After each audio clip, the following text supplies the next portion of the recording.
What's up, y'all? All right. Welcome to the Life Malcolm Show. We just gonna go ahead and start this off. First of all, I just wanna, as is my custom, express my deep and profound appreciation for the In Touch family, for DJ CEO and Mrs. DJ CEO, aka Tampa Bay Tammy, who make this platform possible. I really appreciate it, like especially on days like today, because sometimes I really need to just be here and connect with y'all. And when I say that, knowing that sometimes it look like only like 2 or 3 people watch at one time when we live, but that's the flip side, right? The other side is I know that a lot more people watch, dozens, sometimes hundreds watch.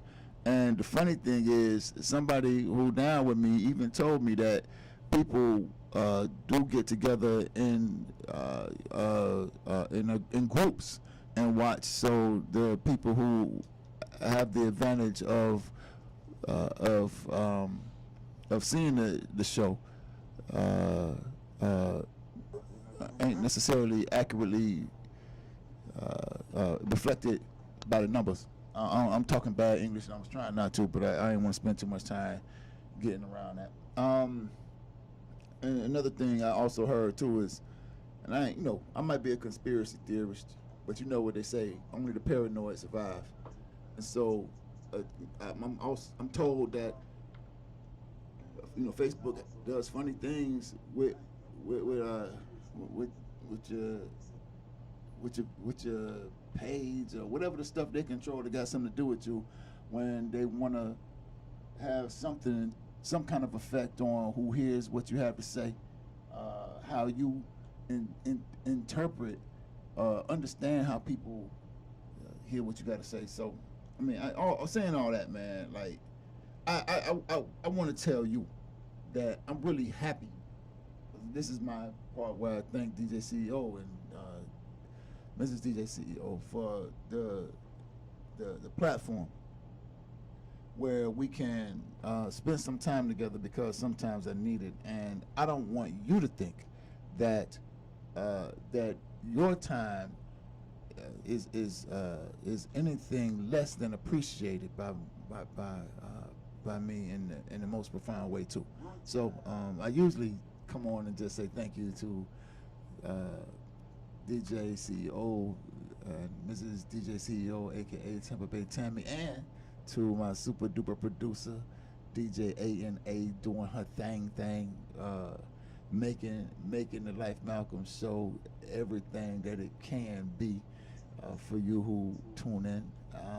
But I don't, and I'm remiss that I have not done as good and as consistent a job at thanking you for tuning in, for sharing, for watching when you do, and I do appreciate it. I really do. All right. So let me just say, man, this week was a rough one. This week was a rough one. And I ain't gonna lie to y'all, man. I don't I don't get on here to be the bearer of bad news, sad news, nothing like that, man. But sometimes y'all, I mean, all right. So let me tell you, I might have said this before. I don't know if I have. You can help me, but I'm 46 years old. I went to my first funeral when I was 5. I've said this before, and I've been to at least one funeral every year since. I've said that. Yeah, I've been to at least one funeral every year since I was 5 years old. One funeral of people whom I know, and love. And I ain't gonna lie, I know all things proceed according to contradictions and the resolution of those contradictions. I understand dialectics. I understand that death is a part of life.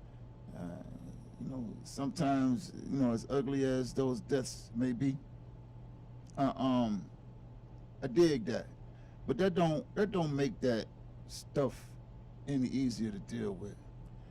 Death and man, that's the thing. That's the funny thing. I say funny, but it's not funny. But I've been to at least one funeral every year since I was 5 years old.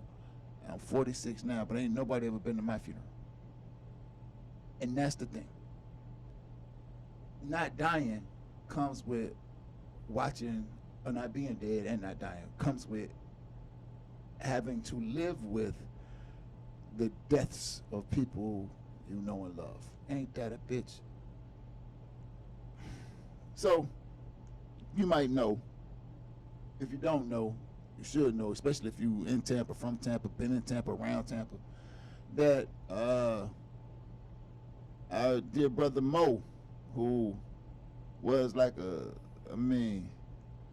fixture in Tampa Bay for a number of reasons. Apparently, Mo was a little older than I, and he was apparently a fixture in Tampa even before I met him.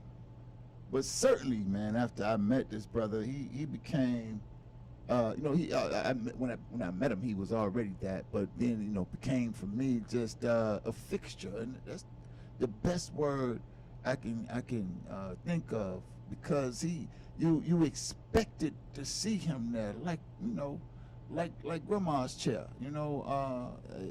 he's supposed to be there, like the car in your yard that you keep covered up with the cover and only bring out on Sundays and when the sun is bright, it's just always there, and so Mo became that fixture for me when he worked at club. I forget what they called it first. I think they called it Moet first, and then they called it Mirage, and then they switched the name back to Moet. Maybe we switched it back and just kept calling it Mirage, whatever. I don't know.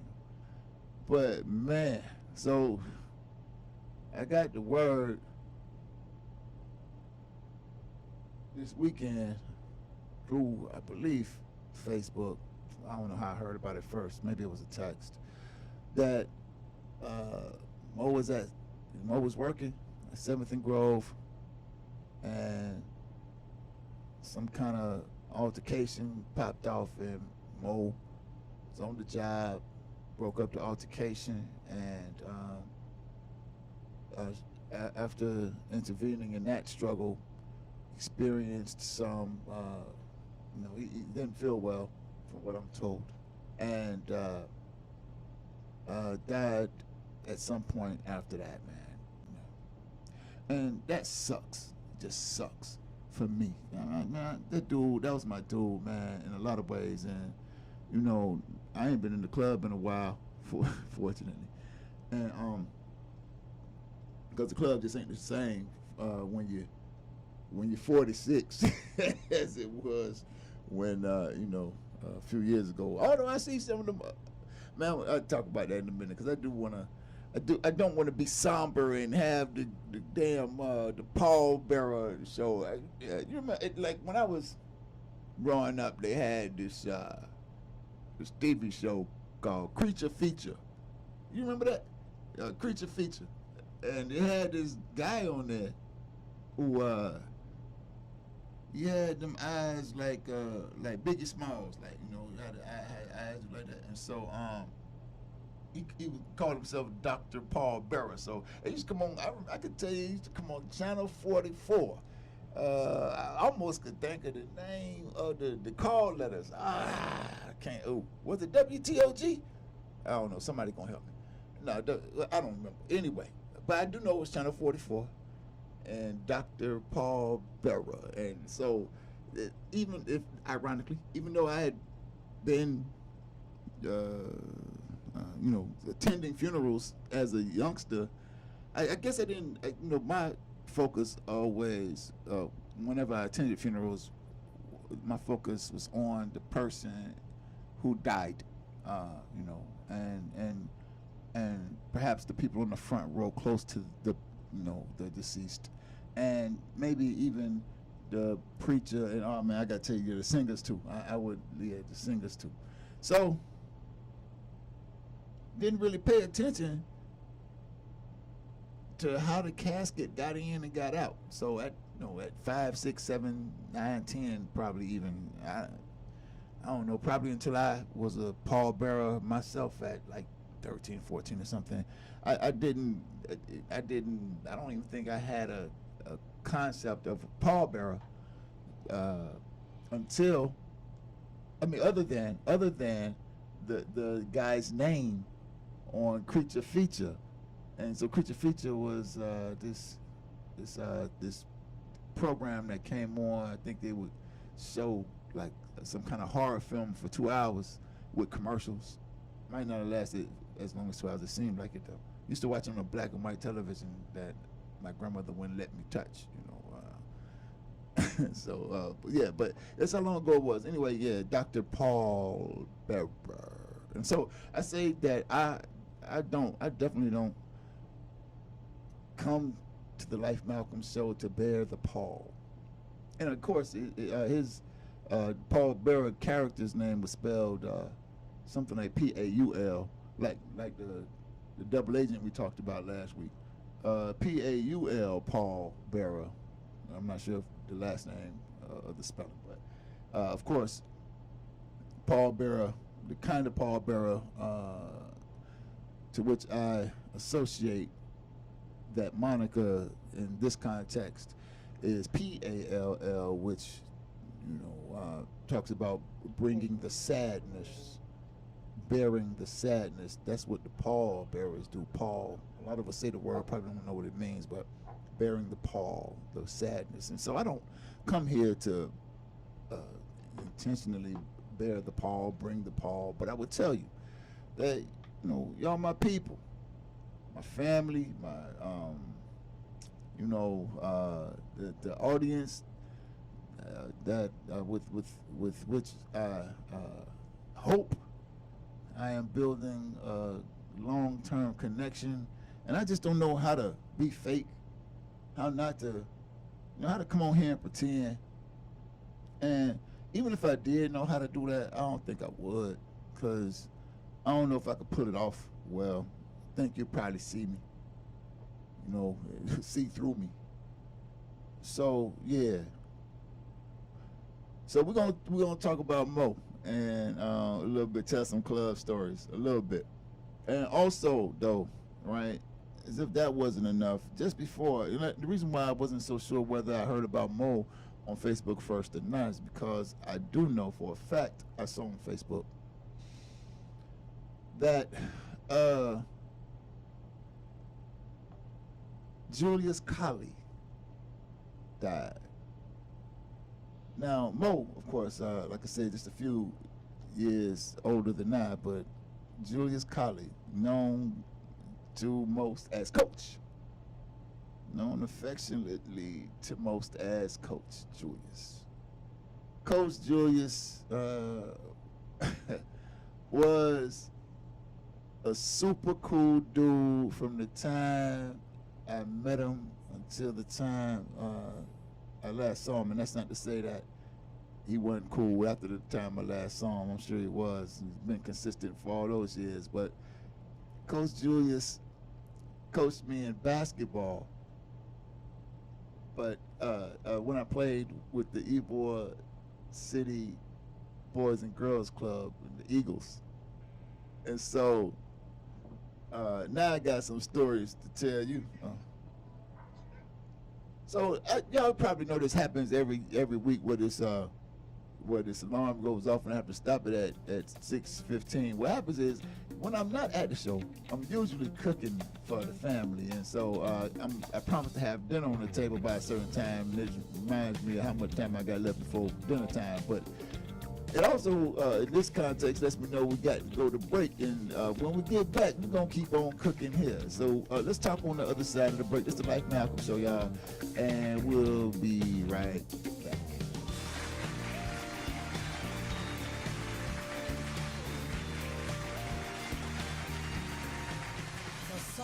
Purpose. I know you're gonna dig this. With Keith Harris and attorney Monica Harris is every Saturday morning at 11 a.m. What's your purpose? In Touch Radio. Catch my show that will be all up in your business. Let's Talk Business with Cheryl J. Cuso. Every Wednesday at 12:31 p.m. My business experts provide insight for business entities and entrepreneurs. So join us every Wednesday from 12:31 p.m. to 1:31 p.m. at www.intouchnews.com. Catch my show.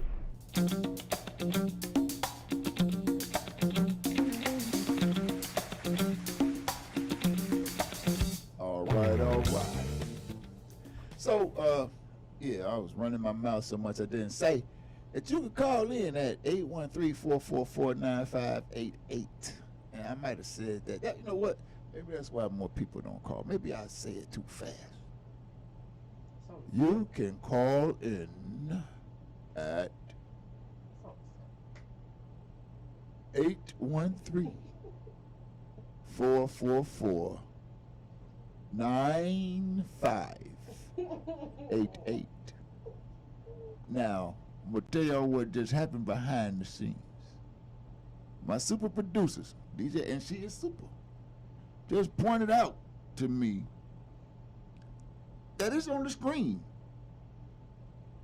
And she assumes, perhaps, she believes in humanity a lot more than I, that everybody can read what's on the screen. Now, I know everybody who listening can understand 444-9588. I know that. If you can't, you shouldn't be listening. Go do something other than listen to this. If you can't understand 813-444-9588. But I don't have no confidence that everybody who can understand those words and those letters, all those words, because you can't, I'm not saying number, well, I am saying numbers in the word form of numbers. But I'm not confident that everybody can read. Y'all probably ain't calling because y'all stuck on T-Lifey, T-Leafy, Talcum. Y'all probably doing that stuff there and can't get all the way to the numbers. You don't know what that means if you start typing them numbers in. You don't know that the people that get you when you didn't fill out your EIDL paper right, your PPP right. You know, they be, yeah. You know, you want to make sure it ain't that number, cause it look like that kind of, they got it in number letter. We need to put eyes in some African colors or something so they didn't know. Cause that look like the when they say the most wanted people, like, we need to put eyes in red, black, and green so they'll know. And listen, that's not to say that we not smart. That's just to say that, you know, hey, everybody ain't on the same level when it comes to this reading thing. I learned that. I told y'all about the savoir-faire. I know I told y'all that. Talking about savoir-faire and the savoir-faire. But it's been other times, man. Anyway, so Coach Julius, man. Coach Julius was so important to me in my life when I was a young man, like, you know, becoming a man. I was 16 years old at the time. And is that true? Might have been 16. I think I was 16. Might have been 15. Because I think I remember walking to basketball practice. But I don't think I was on the team at that time. I think I was just walking to practice, kind of like peeking in on the cheerleaders. You know, because we had cheerleaders. And I was a football player at Jesuit High School. Turned out to be a pretty good football player. But Jesuit wouldn't let me play basketball because they claimed at the time I wasn't a good enough basketball player to risk getting hurt and jeopardize what several considered to be a potentially promising football career.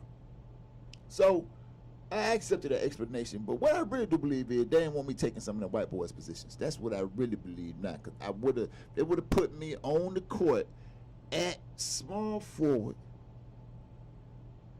They would have put me at the 3 or the 4, power forward, small forward. I think Jesuit would have won some championships a little earlier. In basketball. I mean, they did well, at some point in time, because they started playing Africans like me at them positions. But I'm just saying. Anyway, they shot my confidence down a little bit, because I was impressionable.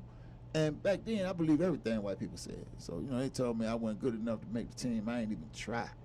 I think they saw me playing in PE. Like, no, stick with the football, right? And the point is, playing football at Jesuit, of course, we had cheerleaders, but Jesuit, if you do not know, is an all-boys school. And so the cheerleaders didn't practice at the school where I played football. We only see the cheerleaders like at the pep rally on Friday before the game or something like that, and then, of course, at the game. So I ain't see a whole lot of cheerleaders in it. Anyway, they different kind of scoop of ice cream. So, at the Boys and Girls Club right down the street from where I lived, the cheerleaders was my flavor, and they were there every day. And so I remember walking to the gym, and of course, at the gym, basketball is, it's African community. It's a basketball goal and the basketball around. You're going to pick up, you have run some pickup games. I'm sure that I was about 15, 15, because I started driving as soon as I turned 16. And so, 15 years old, playing pickup games at the Eagles, and Coach Julius saw me playing ball. And I think it was maybe the season was coming to an end or something to that effect. And he was like, "Man, I want you to play for me next year." And it's funny, man, my mother was very protective. She would not let me even go to the Boys and Girls Club when I was young, like real young, because I guess some of the people had the Boys and Boys Club, the Men's and Boys Club going on at the Boys and Girls Club, and she didn't want me to be trapped up in that mess, and I appreciate her so much. And so, when I got old enough to defend myself and make some good decisions, she allowed me to go down there, and so now, but I still had this kind of hesitancy about participating in the program, because most of the people I knew, and I was upset with my mother because everybody I knew from the neighborhood went and played at Boys and Girls Club, played football. My mother would not let me play football as a young person, and I appreciate that too, because a lot of the people that I know play football as young people, them early head injuries is probably one reason why they ass in the situation they're in today.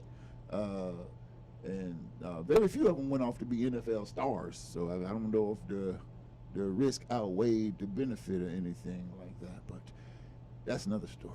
Anyway, I was jealous of them, because I wanted to play football, and anyway, that's another story too.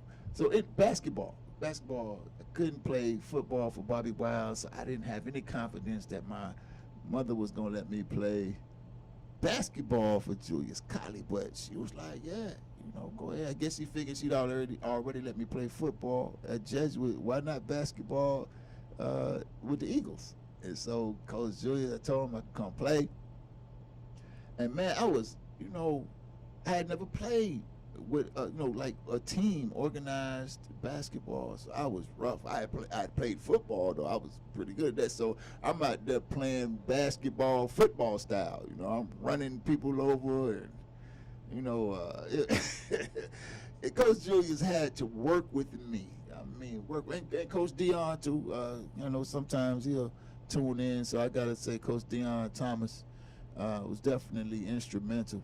Oh, and y'all saw my brother. Y'all might remember my brother was on the show a couple of months ago, and my brother Ronnie he coached the what you call the junior varsity team at the Eagles. But of course, when the junior varsity practice ended, he had some time, and on those occasions when opportunity presented, Ronnie would play, participate with the varsity team.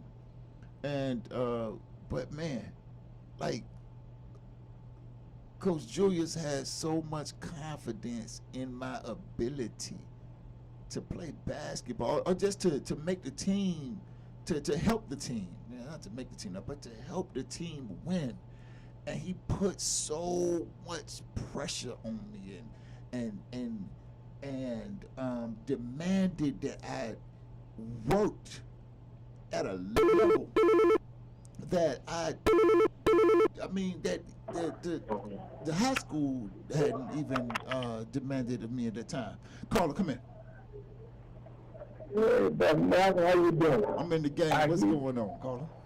I hear you talking about you missed the football team and you missed the basketball team, but you got a great lawyer in the making and you support that and make sure you do the next Johnny Carson. You make Anthony Davis.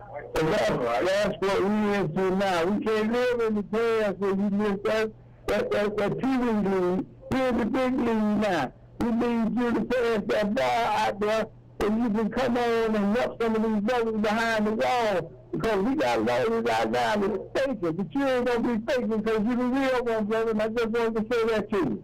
I appreciate that. You know, I'll tell you this right here. I cannot dispute the fact that we cannot live in the past, but we also cannot forget it.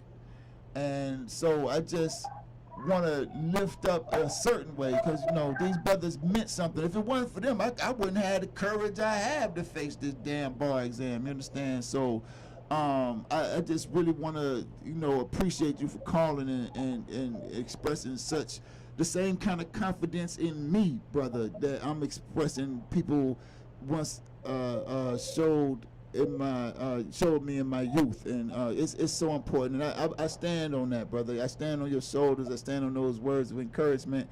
And again, you putting some heavy demands on me, and I'd be damned if I don't live. I'd be damned if I don't live every day of my life working to live up to them. But I just want to say this, and being an old campaign, we're going to have a lot of fake black ladies to come out there. But we know if we give them our license, if we got somebody that's going to go toe-to-toe with the imposters and the fakers, and we're going to expose these unfit state attorneys that saying they're fair and they're giving out fair justice to everybody. But just want you to know that all the brothers behind you, man, and we waiting for you. I'm going to just say this right here, and I'm going to let you go, caller, because we got to go to break. I'm going to just say it like this right here. Just as show as they named Main Street Moses White Boulevard, I'm coming, brother. I'm coming. I appreciate it, brother. All right. We'll talk in the future, I'm sure. I appreciate your call. All right. So, and I appreciate that, but the caller is, is saying exactly what I'm talking about, man. He's that. It's that kind of that when now I believe in myself now. Done had too many wins and victories, and even in the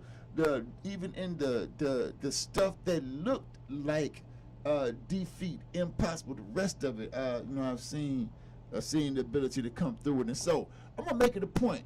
The caller made a good point. I'm gonna make it a point to talk about law and lawyering a little bit in every Life Malcolm show. I'm gonna do that for y'all. Like I try to bring a little bit of word from the word. Sometimes I'm gonna start bringing a word from the world of law, that is. And I appreciate that, caller. That's good. Thank you for. I ain't got no stake in being wrong. A friend of mine named Omawale K. Finn used to say that, and so. I live like that too. So I'm gonna correct that. But we gonna talk about these brothers that I started out talking about too on the way. But I'm gonna throw a little bit of law stuff in on our way out. The end of the show, not before the break, which we're about to take right now. You can call in. Be like this caller. Call in at 885-944-318. You don't even know the difference. All right, I'll see you on the side of the break, y'all. We continue.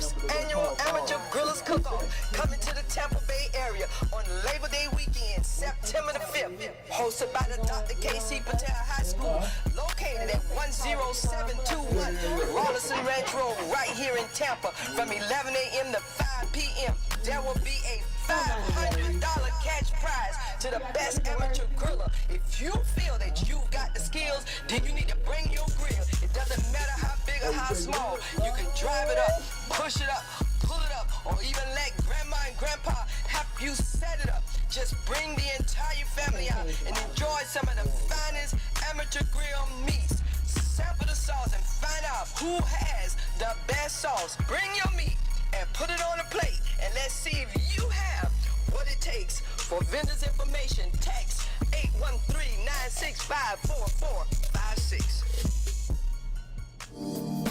Hi, this is Angela Birdsong with Tampa Bay Politics. And not only can you catch us on InTouchNews.com every Wednesday at 11 a.m., we now have a website at TampaBayPoliticsPodcast.com. We are on Apple, Google, Spotify, and Stitcher, which you can log in at any time and listen to Tampa Bay Politics.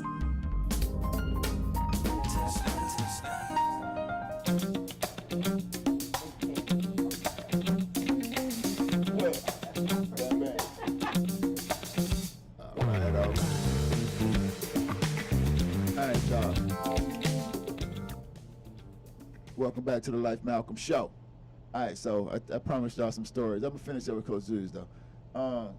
So yeah, glory days, man. Cause I'm gonna have some glory stories soon about some other stuff. But I gotta tell you, man, like I ain't know I could slam dunk,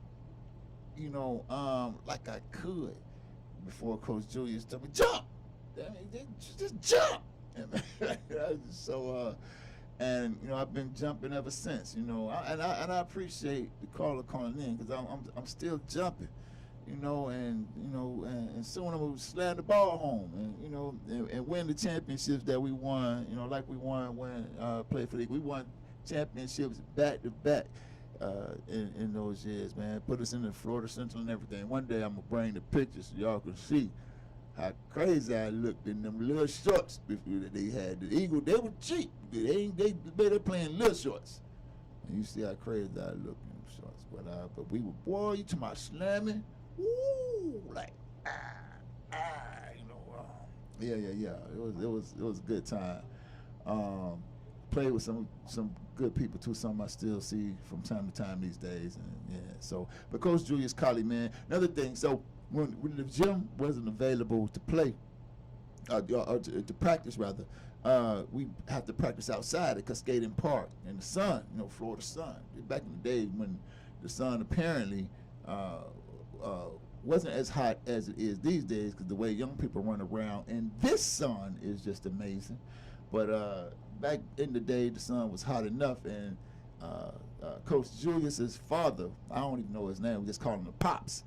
He was always cool, always had a little cap on, one of them little snap caps, and he come to the park regularly with a gang of sodas in the back of his station wagon. He had a white station wagon. He pull up in the park, drive across come in the back driveway, drive across the field with them sodas. Woo! Man, you talking about young cats happy to see that, man. I mean, ice cold, too. Ice cold. You almost get frostbite. And so, yeah.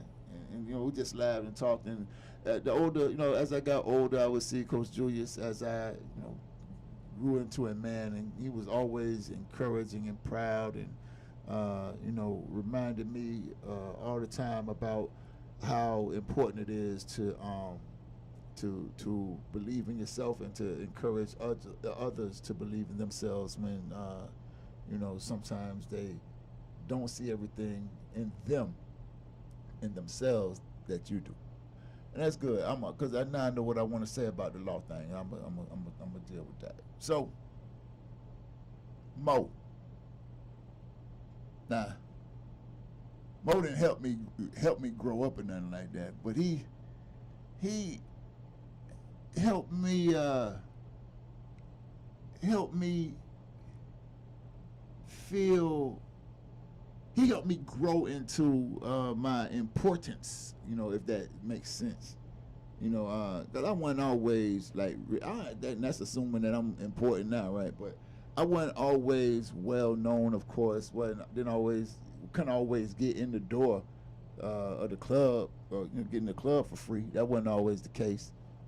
Certainly not when I met Mo. He charged me, just patted me down, charged me all that. You know, I had to stand in the line. You know, but when Mo worked at Mirage, Mo was one of the first people, yo, who started letting me in the side door, you know, bringing me to the front of the line, you know, telling the door girl, the door lady, I can't even remember her name right now. I will if I struggle hard enough. But telling her, no, he good. And let me go in because he saw some of the work that I did in the, you know, in the poetry game, got a little bit of, you know, a celebrity, if you will. And so Mo was really instrumental in giving me that status boost, if you will. You know, put me in the VIP section. You know, just a really good dude. And so I hung out at the Moet, you know, / Mirage all the time because I knew I was gonna get the VIP treatment up in there. Miss Bessie worked the bar, you know. That's back when Jimmy ran the club. You know, the club gone now, so y'all, you know, y'all can't get in trouble for this. But Miss Bessie used to look out for me. I used to come and pay a flat rate, and Miss Bessie look out for me all night long. Man, sometimes like there were occasions when the poetry event, like venue owners would shut down the poetry event to you know, unexpectedly to those like to the Black on Black Rhyme group, the Conscious Party who ran the poetry event, and so we wouldn't have a place to go. Like at the last minute, I could call up Jimmy, and Jimmy could call up Mo. This is before cell phones. Oh, not necessarily before cell phone, but before everybody had one. You know, you had to find a payphone. We had beepers. You know, I could beep them, and you know, we set it up so we had security because Jimmy required that at Mirage Moet. And you know, who else could we rely on but Mo? So Mo, you know, Mo was right there. You know, and the poetry night was never gonna be as big as the Friday night club night, you know. So Mo would do that, man. You know, just showed a lot of love. But one night though, I'm sure he set me up. I'm sure it had to be a setup. I'm at the club, and this woman is standing in line with some open-toe shoes, and her toes look like this. I don't know if you can see that, but her toes look like this in the open-toe shoe, something like that. And Mo, he gonna nudge me, like, and so I look at her toes, I like, she got 12 toes. She got 6 toes on each foot. And Mo said, no, she don't. I said, yes, she do.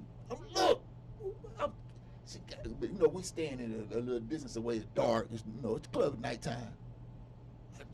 I bet you $100. This is me talking to Mo. I bet you $100. She got 6 toes on both feet. He like, I ain't bet. First, hey, hey, sis. Let me holler at you right quick. Let me see your foot. And she, you know, she know what time it was. She was too comfortable with it. That's why I know it was a setup. So she gonna take off her shoe and put her foot up on the that what it was, like a stool or something. Maybe it was, I can't remember now. It's been a long time ago. But you know how long Mirage been gone. But she put her foot on the stool, and I'm counting. And it was 5 damn toes. I lost $100. And then her and Mo was like talking, you know, at the end, you know, they probably had the toe game. Mo probably was coming up with that foot damn hustle, and that foot hustled. And that's one of the funniest things I remember about Mo. But always a cool dude, man. You know, big guy, but you know, and in a position of authority, could have been a straight up, you know, jerk, you know, for lack of the opportunity to say something else. But he was a good guy, you know, gentle, kind, courteous, and about business, and you know, helped me understand how to move in the club world. You know, as I got more and more into it, it helped me, you know, understand how to, you know, conduct myself as a VIP, be a VIP, feel like a VIP, and also how to treat others like VIPs. Like I hope I treat you when you come to this show. You know, when I say, you know, you're the biggest star, I mean it. You know, especially when you call. All right, so that's that. Now, let's move into the right now. So yes, right now, we're dealing with this law thing, man. And I'm gonna tell you, working at a law firm is informative. I mean, even for somebody like myself, who is well aware of the fact that the law, so to speak, ain't let me say it differently. Oftentimes, the law busts African people upside the head in the street, in the courtroom, all the time, man. And even knowing that, it's sometimes still flabbergasting to see, like, up close, the kind of stuff these people pull. Whether you're talking about police and the lies they tell in the police reports. I ain't talking about no mistake, no clerical error. I'll tell y'all the clerical error story when we get back. I ain't talking about no clerical error. I ain't talking about no no good faith, you know,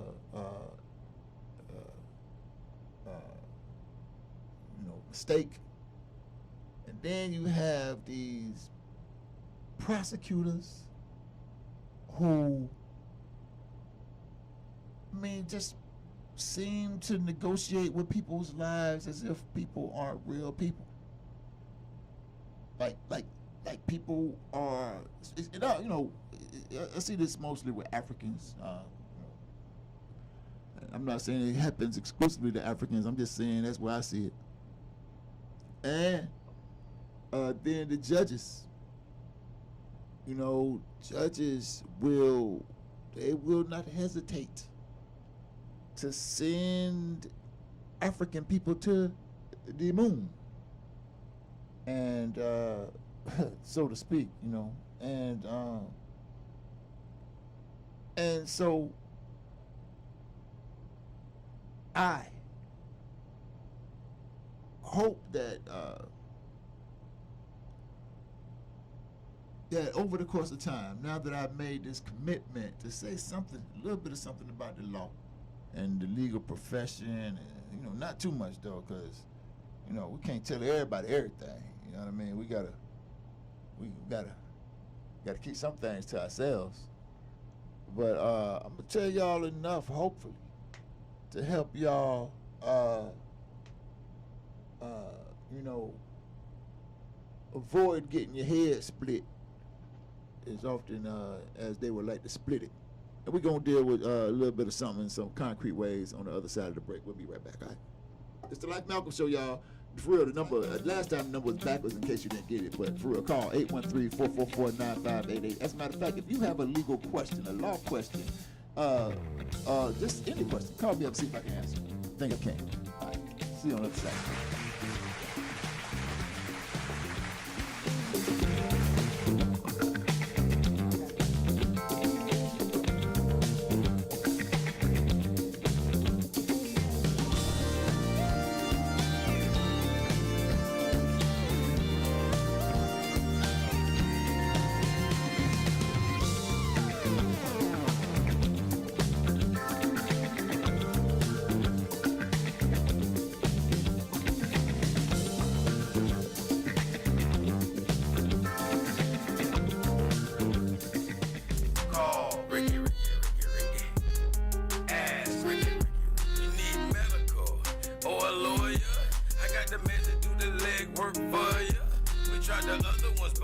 so believe we 100. Dial 813-248-6300. Everything gon' be okay, call Ricky, he coming. He taking kids state of Florida, grab a pen of sun. Dial 184-361-RICK. That's 184-361-425. Never word from the point forward, just recline. Just ask Ricky, plus your boy statewide. Just in case you missed it, I'ma tell you one more time. 184-361-RICK. Call Ricky, ask Ricky is a legal medical referral service. The doctors and lawyers in our network are trained in handling auto injury claims and getting you the best medical treatment and recovery. Dial 1-844-361-RICK. That's 1-844-361-7425. Ricky. Ask Ricky. Ladies and gentlemen, I'd like to introduce you to a good friend of mine. It's the Dash and Dale Day. Put your hands together. Jazz at Miss Connie's house. On In Touch Radio. Hey, this is Agent Wright, better known as Mr. Clean. You looking for some great barbecue? Come see them two brothers in the grill, located at 423 Virginia Street, Charleston, West Virginia. We got ribs, chicken, pulled pork, brisket, collard greens, mac and cheese, baby. Come get some and get you a nice, smooth cigar. 304-550-4431. That is 304-550-4431. Come get some, baby. The Rib Man, mama, the Rib Man. Hey, this is Tampa Bay Tammy. Tune in to In Touch Radio. Let's share something about ourselves. Reality radio, where everyone is a star. In Touch Radio.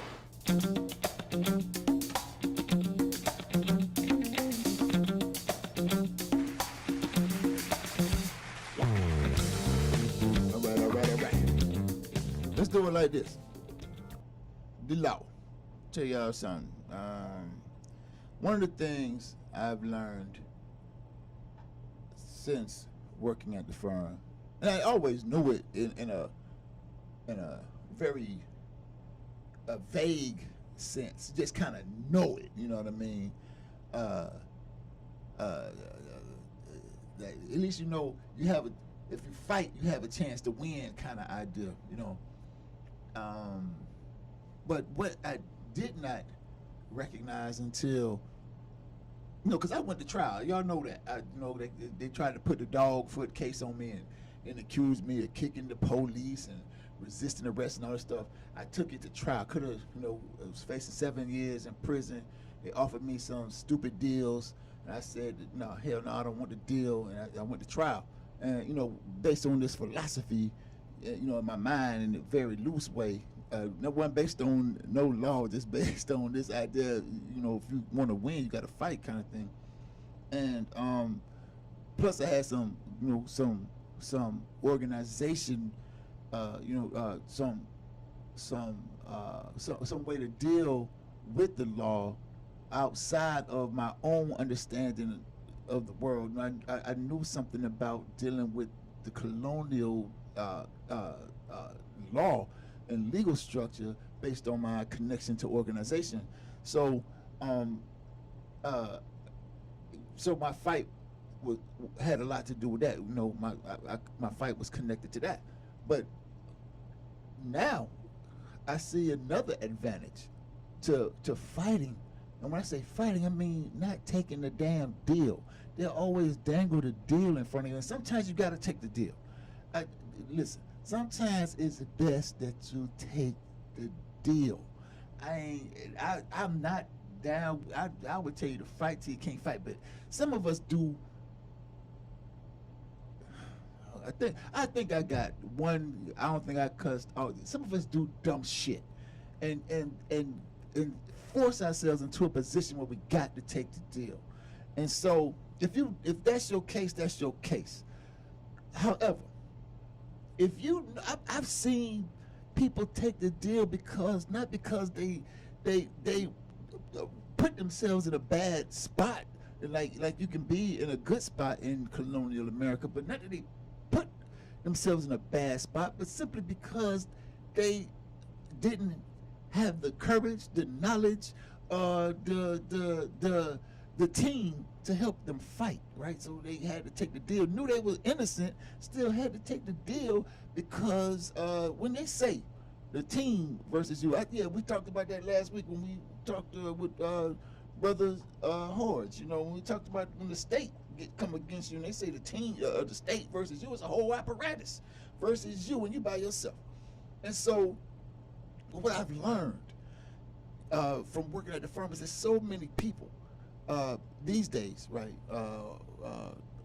For me, I'm exposed these days to so many people who seek post-conviction relief, meaning that they went through they got caught up in some kind of legal stuff, criminal stuff, and either by way of trial and being found guilty at trial, or by way of taking a deal, ended up convicted, and now seek to overturn their sentences or some kind of way modify the terms of their conviction, do get some kind of what they call post-conviction, after conviction relief.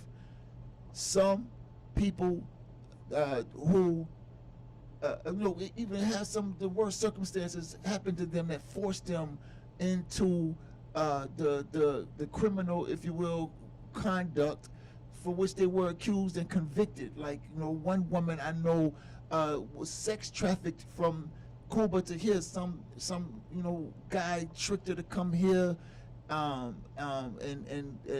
when she got here, made her involve herself in the worst types of relationships with men and others just to stay here, right?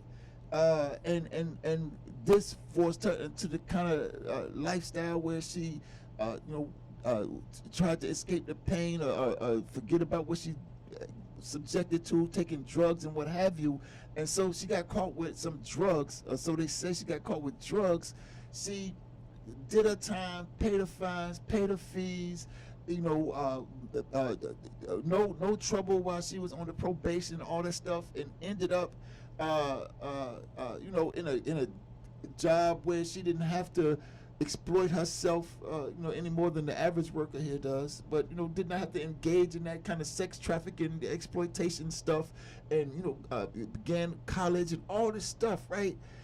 And the state, because the drug conviction is considered a crime of moral turpitude, it's the kind of thing that can get her deported, the kind of thing that can get her sent. And I'm not saying it's not a good idea to leave here. I'm just saying that if you want to leave, you ought to be able to leave on your own terms, not because the law says so, because the circumstances forced you into something like having a little bit of cocaine or marijuana, and you happen not to be born here, right? But the fact that she took a plea deal makes it much harder for her to achieve this post-conviction relief than it would be had she not taken the deal. Why? Because when you take a plea deal, you waive a whole lot of rights. And I say these things loosely. They call them rights or what have you.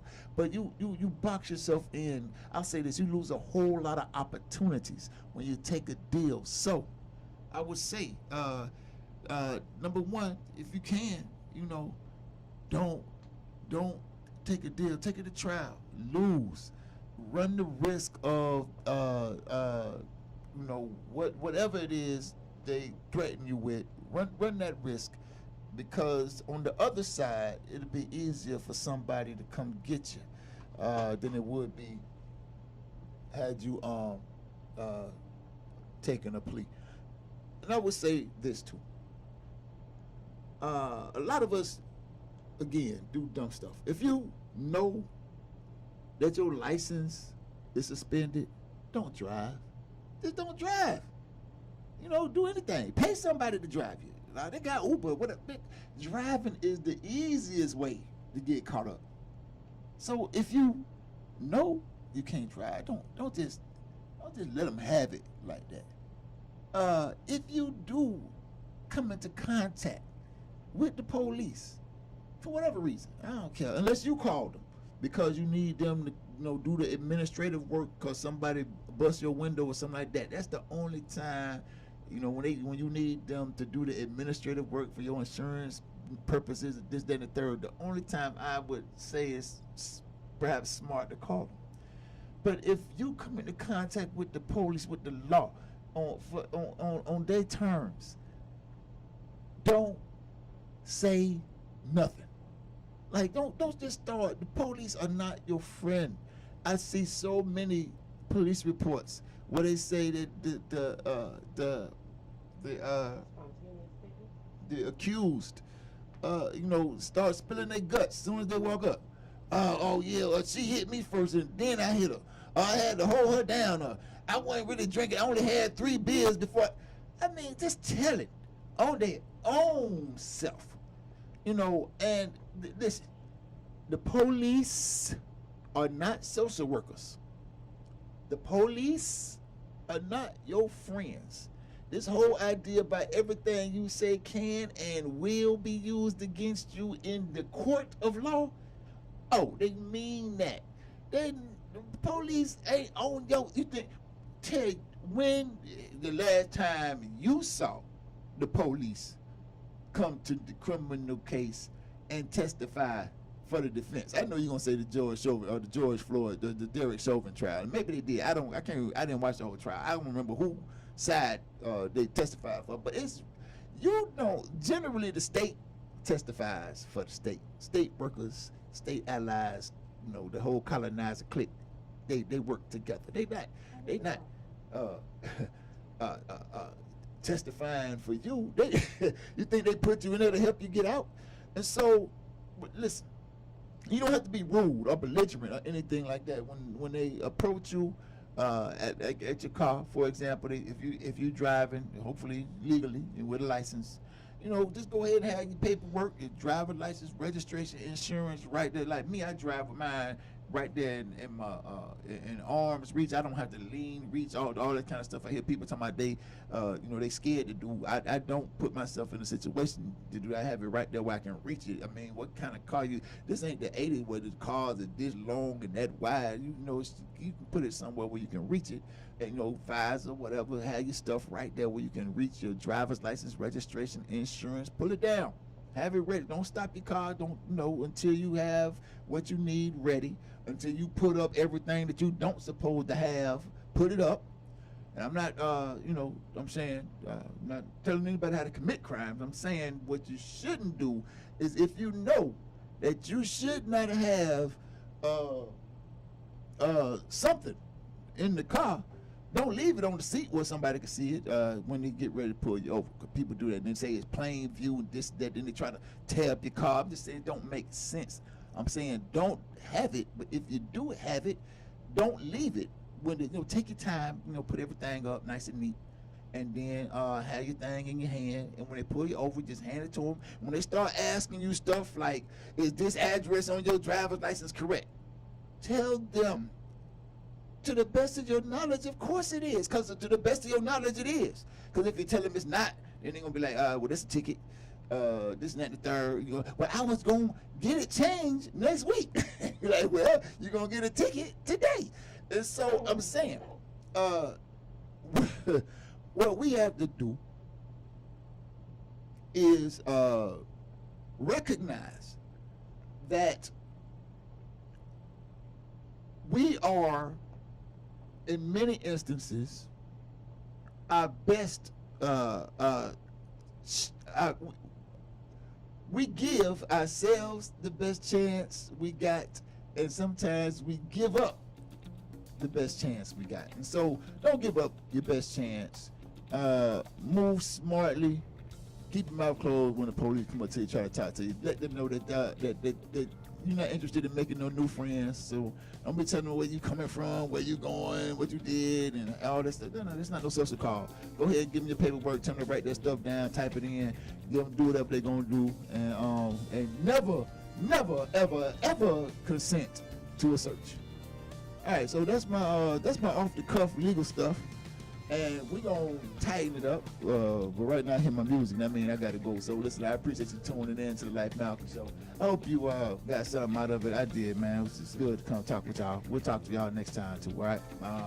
In Touch News. Everybody's a star. You the biggest star.